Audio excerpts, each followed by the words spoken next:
I'm Peter Lehner. I'm Executive Director of the Natural Resources Defense Council, and NRDC is one of the nation's largest and, I think, most effective environmental advocacy groups, now working particularly on climate change and oceans and toxics.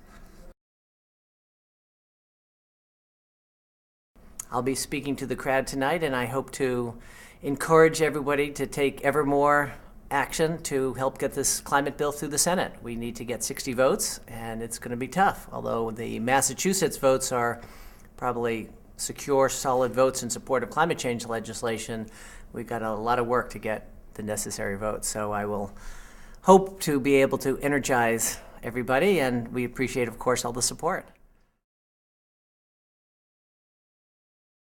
George Woodwell, who was actually one of NRDC's founders and is still on our board, will be speaking. And he and I talk quite a bit, as you can imagine, and he will do a great job talking to the crowd about the scientific reality of climate change, which we have known about, sadly, for a very, very long time, but we haven't acted on.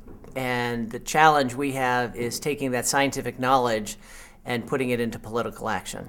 And what's exciting is that the solutions for climate change are also the solution to the air pollution that is killing 20 or 30,000 people every year just in the United States and millions of people around the world. It's also the solution to our economics. A tremendous number of green jobs can come about through energy efficiency, through clean energy. We are now wasting most of our energy, and that's not very good for the economy. Clean energy and efficiency is also a solution to our national security. Right now, we are buying $500 billion a year or so of oil, mostly from countries that aren't necessarily our best allies. And that's why we have heard in Congress not only the environmental voices, but business voices, the voices of the labor unions, the voices of veterans and the Pentagon, the voices of the religious community. All of these voices are together coming and saying we need climate legislation now. There's a tremendous amount everyone can do. We're actually putting something together to show that with maybe a dozen different measures that ordinary people can take, if every American did that, it would be the equivalent of reducing all the global warming pollution of the country of Germany, which is a pretty big country. And that wouldn't really change our lifestyle. So it includes, obviously, things that you've heard about, like changing light bulbs, but also even things easier than that, like turning off lights in rooms that you're not in. And it may have changed your thermostat a little down in the winter, a little up in the summer. It can be taking a little more mass transit, taking one trip a week by mass transit rather than driving. Can be eating less red meat, which is very harsh on the environment and emits a lot of greenhouse gases. And a wide range of issues that you can do.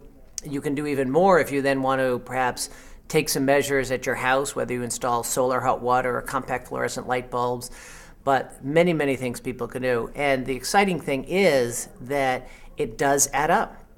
If we take all these actions, it can make a big difference. Think of California. The average Californian uses 40% less energy than the average American. And they live good lives, plenty good lives. So it is a question partly of technology and partly of the systems, but it's partly of how people are, what habits people have.